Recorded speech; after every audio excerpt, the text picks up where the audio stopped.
Topic of the discussion is pie chart. हम data visualisation की जब बात करते हैं तो मुख्तलिफ़ किस्म के ग्राफ्स एंड चार्ट्स हमें SPSS और मुख्तलिफ़ सॉफ्टवेयर प्रोवाइड करते हैं, और उन्हीं में से एक चार्ट जो है वो पाई चार्ट है। आप अगर गौर से मेरे लफ्ज़ों पे को ऑब्ज़र्व करें तो मैंने लफ्ज़ बोला है पाई चार्ट, तो ये पाई ग्राफ नहीं है, पाई चार्ट है।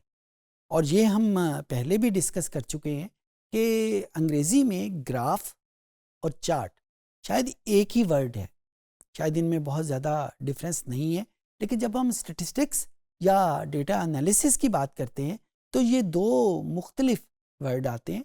चार्ट हम आम तौर के ऊपर क्वालिटेटिव वेरिएबल या कैटेगोरिकल वेरिएबल के लिए यूज़ करते हैं, और जो ग्राफ का वर्ड है वो हम क्वांटिटेटिव वेरिएबल के लिए यूज़ करते हैं। सो यहाँ पे क्योंकि पाई चार्ट है तो ये नेसेसरीली डेवलप होगा एक क्वालिटेटिव वेरिएबल के लिए, एक कैटेगोरिकल वेरिएबल के लिए। नंबर एक बात। नंबर दो बात, क्योंकि SPSS भले वो बार चार्ट बना रहा हो, भले वो हिस्टोग्राम बना रहा हो, भले वो एक पाई चार्ट बना रहा हो, इसके पीछे कोई ना कोई फार्मूले चलते हैं, हमें नज़र नहीं आते, लेकिन इसकी बैक एंड के ऊपर कोई ना कोई फार्मूले चल रहे हैं, और वो फार्मूले रिक्वायर करते हैं न्यूमेरिकल वैल्यूज़ को। मैं इसकी बड़ी नाइव सी एग्जांपल आपको देता हूँ। हम 2 जमा 3 5 तो बहुत आसानी से कर लेते हैं, लेकिन अगर हम A+C करें तो शायद हमारे लिए मुश्किल हो जाएगा, बल्कि शायद ये पॉसिबल ही नहीं है कि हम A+C कर सकें जब तक कि हमारे पास कोई न्यूमेरिकल वैल्यूज़ ना हो। बिल्कुल उसी तरीके से जब हम एक फार्मूले की बात करते हैं, एक स्टैटिस्टिकल या मैथमेटिकल फार्मूले की बात करते हैं, तो वो लाजमी तौर के ऊपर एक न्यूमेरिक्स को रिक्वायर करेगा, वो ABCs को रिक्वायर नहीं करेगा। ऐसा मैं आपको क्यों बता रहा हूँ? इस वजह से कि जब हम क्वालिटेटिव वेरिएबल की बात करते हैं तो क्वालिटेटिव वेरिएबल के रिज़ल्ट हमें नंबर की सूरत में नहीं आ रहे होते। लाइक मैं आपसे पूछूं कि आप किस महीने में पैदा हुए थे, तो आपका जवाब जनवरी, फरवरी, मार्च, अप्रैल इस तरह का भी हो सकता है, और नंबर की फॉर्म में भी हो सकता है। अगर मैं आपसे पूछूं कि आपकी जेंडर क्या है, तो आप मेल और फीमेल ही की फॉर्म में आंसर करेंगे, 1 या 2 की फॉर्म में आंसर नहीं करेंगे। सो जब भी ये वेरिएबल, क्वालिटेटिव वेरिएबल हमारे सामने आते हैं, एक बहुत बड़ा मसला या एक बहुत बड़ा step, compulsory step, in non numbers को नंबर्स में कन्वर्ट करने का होता है। अगर किसी से उसका ज़ोडिक साइन पूछा जाए तो वो जेमिनाई बताएगा, वर्गो बताएगा, कैप्रिकॉन बताएगा, इस तरह के जो 12 के 12 उसके ज़ोडिक साइंस हैं वो बताएगा, नंबर्स तो नहीं बताएगा। So before doing any analysis on SPSS या किसी भी सॉफ्टवेयर पे, a compulsory step is to convert these non-numbers into numbers, क्योंकि जब तक हम इनको नंबर्स में कन्वर्ट नहीं करेंगे उस वक्त तक एनालिसिस हो नहीं पाएगा।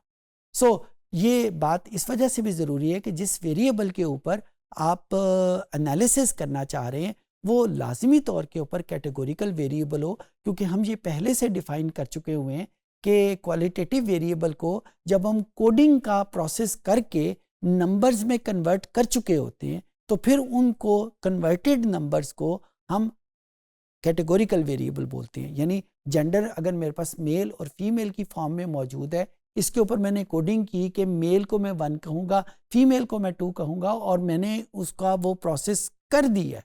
Now the resultant number which are in the form of 1 2 1 2 1 2 and then all the numbers, so these numbers are basically called as categorical variables.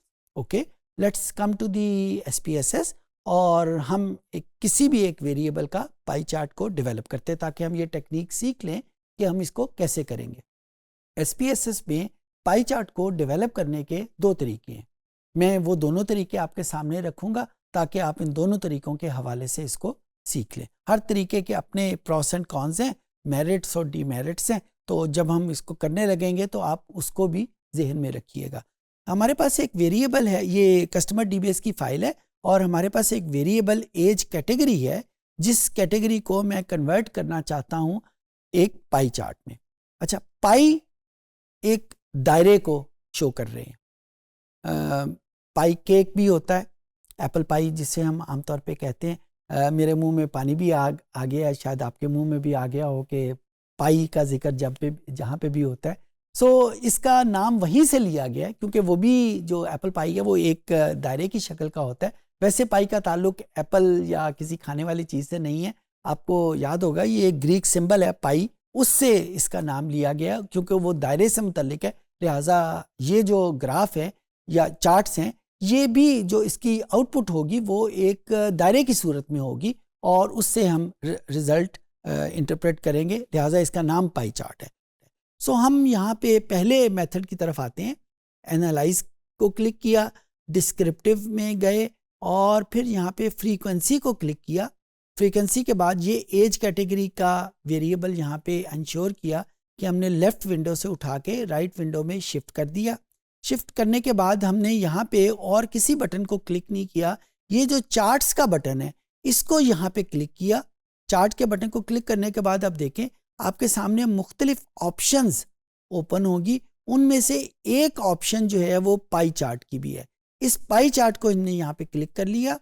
ये जहन में रखिएगा कि अगर हमने गलती से हिस्टोग्राम यहाँ पे क्लिक कर दिया तो कंप्यूटर तो शायद इस पे माइंड नहीं करेगा। कंप्यूटर तो आपको एक रिज़ल्ट दे देगा, लेकिन वो रिज़ल्ट इस काबिल नहीं होगा कि आप उसको इंटरप्रेट कर सकें। लिहाजा ये इंश्योर कीजिएगा इसको करने से पहले कि जिस वेरिएबल के ऊपर हम अप्लाई करने जा रहे हैं पाई चार्ट, वो लाजमी तौर के ऊपर कैटेगोरिकल हो। यहाँ पे SPSS भी हमें हेल्प करता है। अगर आप गौर से देखें, इसका जो सिंबल है, इसका जो आइकन है एज कैटेगरी का, वो भी एक ऑर्डिनल वेरिएबल को शो कर रहा है, और ordinal variable is a type of categorical variable. So ensure करना है कि जिस वेरिएबल के ऊपर हम अप्लाई करने जा रहे हैं वो लाजमी तौर के ऊपर वही वेरिएबल हो जिसके ऊपर ये टेक्निक एप्लीकेबल है। So once this is done, हमने यहाँ पे कन्वर्ट किया। चार्ट वैल्यूज़ में दो ऑप्शन हमें दे रहा है, फ्रीक्वेंसीज़ की है और एक परसेंटेजेस की है। Let's start with the percentage. Default value इसकी परसेंटेज भी हो सकती है, फ्रीक्वेंसी भी हो सकती है, लेकिन जब इसका रिज़ल्ट आएगा तो फिर मैं इन दोनों के दरमियान में जो फ़र्क है वो आपके सामने शो करूँगा। इस वक्त आपने अपने जहन में रखना है कि जो ऑप्शन ऑन है वो परसेंटेजेस की है, यानी जो नंबर्स हमारे पास आएंगे वो परसेंटेजेस होंगी, वो एग्जैक्ट नंबर नहीं होंगे। इसको कंटिन्यू का बटन प्रेस किया, ओके का बटन प्रेस किया, तो अब ये देखें ये एक पाई की शक्ल का, एक दायरे की शक्ल का आपके सामने रिजल्ट आ गए। इसमें आपके पास 1, 2, 3, 4 एंड 5 एज कैटेगरीज हैं जिसमें मुख्तलिफ नंबर्स आपके सामने मौजूद हैं। और यहाँ पे हमने इसको क्लिक करते हुए इसको यूज़ कर लिया। अगर मैं इसके ये कलर्स चेंज करना चाहता हूँ तो मैं इसको डबल क्लिक करूँगा। डबल क्लिक करने के बाद मेरे सामने ये पूरी चार्ट ऑप्शन ओपन होगी। ये बहुत सारे बटन यहाँ पे मौजूद हैं। मैं आपको ये दावत देता हूँ कि मुख्तलिफ बटनों को क्लिक करके देखें कि उसके रिज़ल्ट वहाँ पे क्या आते हैं। इसमें इसकी कलर स्कीम भी चेंज हो सकती है। अगर इसमें आप मुख्तलिफ उनके परसेंटेजेस की वैल्यूज़ लिखना चाहते हैं वो भी लिखी जा सकती हैं। मैं इस वक्त यहाँ पे क्लिक नहीं कर रहा, सिर्फ मैंने आपको दिखा दिया है कि ये कहाँ से पॉसिबल है। यानी जब हम इसको करते हैं, ये मेरे पास मौजूद है। इसको इसी ग्राफ को जब मैं इसके ऊपर आइकन ये माउस लेके आता हूँ तो आप ये देखें ये येलो कलर का इसका जो बॉक्स है वो येलो कलर हो जाता है। इसको डबल क्लिक करें तो ये चार्ट एडिटर में आपके सामने ओपन हो जाता है और ये एक पूरी दुनिया है जो यहाँ पे फॉर एग्जांपल यहाँ पे उसकी लीजेंड हाइड हो सकती है। मुख्तलिफ ऑप्शन जो हैं वो यहाँ पे किए जा सकते हैं जो कि आप यूज़ कर सकते हैं। तो इस तरीके से हम इसको चेंज कर सकते हैं। सो अभी आपको याद होगा कि मैंने परसेंटेजेस उस पर क्लिक किए थे, तो ये जो नंबर शो हो रहे हैं ये उसकी परसेंटेजेस हैं, ठीक है। तो अगर मैं इस परसेंटेजेस की बजाय इनके एग्जैक्ट नंबर्स को रखना चाहूँगा तो मैं वहीं पे दोबारा आऊँगा और चार्ट को क्लिक किया, अब फ्रीक्वेंसी को क्लिक कर दिया। अब जो रिज़ल्ट आएगा वो बेस करेगा उनके नंबर्स के ऊपर, उनकी फ्रीक्वेंसीज के ऊपर बेस नहीं करेगा। ओके, पहले दूसरा तरीका भी सीख लेते हैं ताकि फिर इसके बाद जब हम इसके ऊपर डिस्कस करेंगे कि ये आपको क्या इन्फॉर्मेशन देता है वो अभी थोड़ी देर में डिस्कस करते हैं। ग्राफ के ऊपर क्लिक किया, ग्राफ के ऊपर क्लिक करने के बाद अब हमने इस पूरी लिस्ट में से पाई को डिटेक्ट करना है। ये पाई हमारे पास मौजूद है। यहाँ पे जो 3 ऑप्शन है, हमने वेरी फर्स्ट ऑप्शन को क्लिक किया और ये वही ऑप्शन है जो हमने बार चार्ट में भी क्लिक की थी, summaries of group of cases, define इसको किया। अब यहाँ पे ये एज कैटेगरी यहाँ पे मौजूद है, यही ऑप्शन हमारे पास आ रही है, number of cases, number of percentages, और उसके बाद ये इसको जब हम क्लिक करते हैं तो ये वही उसी तरह का ग्राफ हमारे पास आ जाता है। यहाँ पे वही ऑप्शन भी मौजूद हैं कि इस पाई चार्ट को बजाय हम कंप्लीट डेटे के, अगर हम किसी सबसेट के ऊपर लाइक जेंडर के ऊपर हम अलहदा से देखना चाहते हैं तो भी ये मैंने कॉलम्स में इसको कर दिया, ओके का बटन प्रेस किया तो ये मेरे पास 2 पाई चार्ट बन जाएंगे। एक पाई चार्ट होगा मेल के लिए, एक पाई चार्ट होगा फीमेल के लिए। ये पाई चार्ट उस वक्त ज़्यादा हेल्पफुल होते हैं जब हमने कंपैरिजन करना हो। एक चीज़ शायद आप फील कर रहे हो, आपने यहाँ पे ऑब्जर्व भी की होगी कि these pie charts are not very informative. दिखने में अच्छे लग रहे हैं, बॉल्स की शक्ल में है, रंग बिरंगे बॉल्स की शक्ल में है, yes they are very attractive, लेकिन शायद ये आपको इंफॉर्मेशन इतनी प्रोवाइड नहीं कर रहे। सो इस वजह से पाई चार्ट कोई बहुत ज़्यादा पॉपुलर नहीं हुए। अट्रैक्टिव बहुत हैं, कलरफुल बहुत हैं, लेकिन ज़्यादातर लोग इसको यूज़ नहीं करते और उसकी वजह आपने अभी खुद देख ली होगी कि ये पाई चार्ट कोई इतनी ज़्यादा इंफॉर्मेशन आपको प्रोवाइड नहीं कर रहे। अगर तो नंबर ऑफ़ कैटेगरीज 1-2 हों तो शायद ये ज़्यादा इंफॉर्मेटिव हो जाएं। ज़्यादा कैटेगरीज होती जाएंगी तो इसका हमें कोई ख़ास पर्पस समझ नहीं आएगा। इसी वजह से हमने जब बुक्स देखते हैं तो बुक्स में लिखा होता है कि जब पाई चार्ट वहाँ पे ज़्यादा यूज़ होते हैं, वहाँ पे ज़्यादा हमें यूज़ करने चाहिए जहाँ पे नंबर ऑफ़ कैटेगरीज 3 से ज़्यादा ना हो। यहाँ पे नंबर ऑफ़ कैटेगरीज 5 थी, तो आप देखें कि ये चार्ट हमें मज़ेदार बहुत लग रहा है, लेकिन शायद ये इतना इन्फॉर्मेटिव नहीं है, हमें इतनी इन्फॉर्मेशन दे नहीं रहा। तो बिल्कुल उसी वजह से जब हमारे पास नंबर ऑफ़ कैटेगरीज बढ़ती जाएंगी तो इसकी इन्फॉर्मेशन का कंटेंट जो इससे समझा जा सकता है वो उससे कम से कम हो जाता है।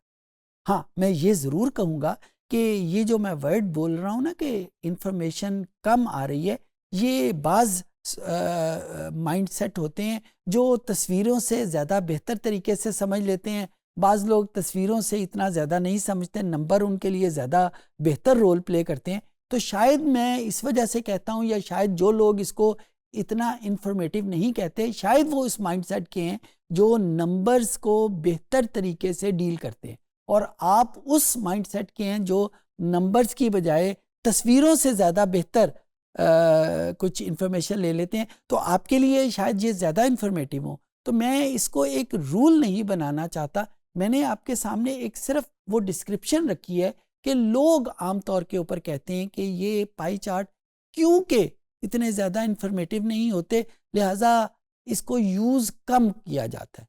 आप भी देखें मुख्तलिफ रिपोर्ट्स, मुख्तलिफ वेबसाइट, जब आप डेटा एनालिसिस के हवाले से करते हैं तो आपको pie chart as a data visualisation बहुत कम नज़र आता है, जबकि बार चार्ट, हिस्टोग्राम्स या और जो टाइप्स हैं वो काफ़ी ज़्यादा नज़र आती है। और जो हम एकेडमिकली बात करें, रिसर्च पेपर्स की बात करें, तो मेरी नज़र में शायद ही ऐसा कोई रिसर्च पेपर गुजरा हो जिसने अपनी इंफॉर्मेशन को पाई चार्ट की मदद से डिपिक्ट किया हो। मैं कोई इसके ज़्यादा ख़िलाफ़ नहीं जाना चाहता, सिर्फ आपके जहन में ये रखना चाहता हूँ कि इसको यूज़ करने से पहले ये देख लें कि क्या ये आपको मीनिंगफुल इंफॉर्मेशन प्रोवाइड कर रहे हैं। अगर कर रहे हैं तो देन यूज़ इट, और अगर नहीं कर रहे तो try to use some other method. I hope I could make myself understood.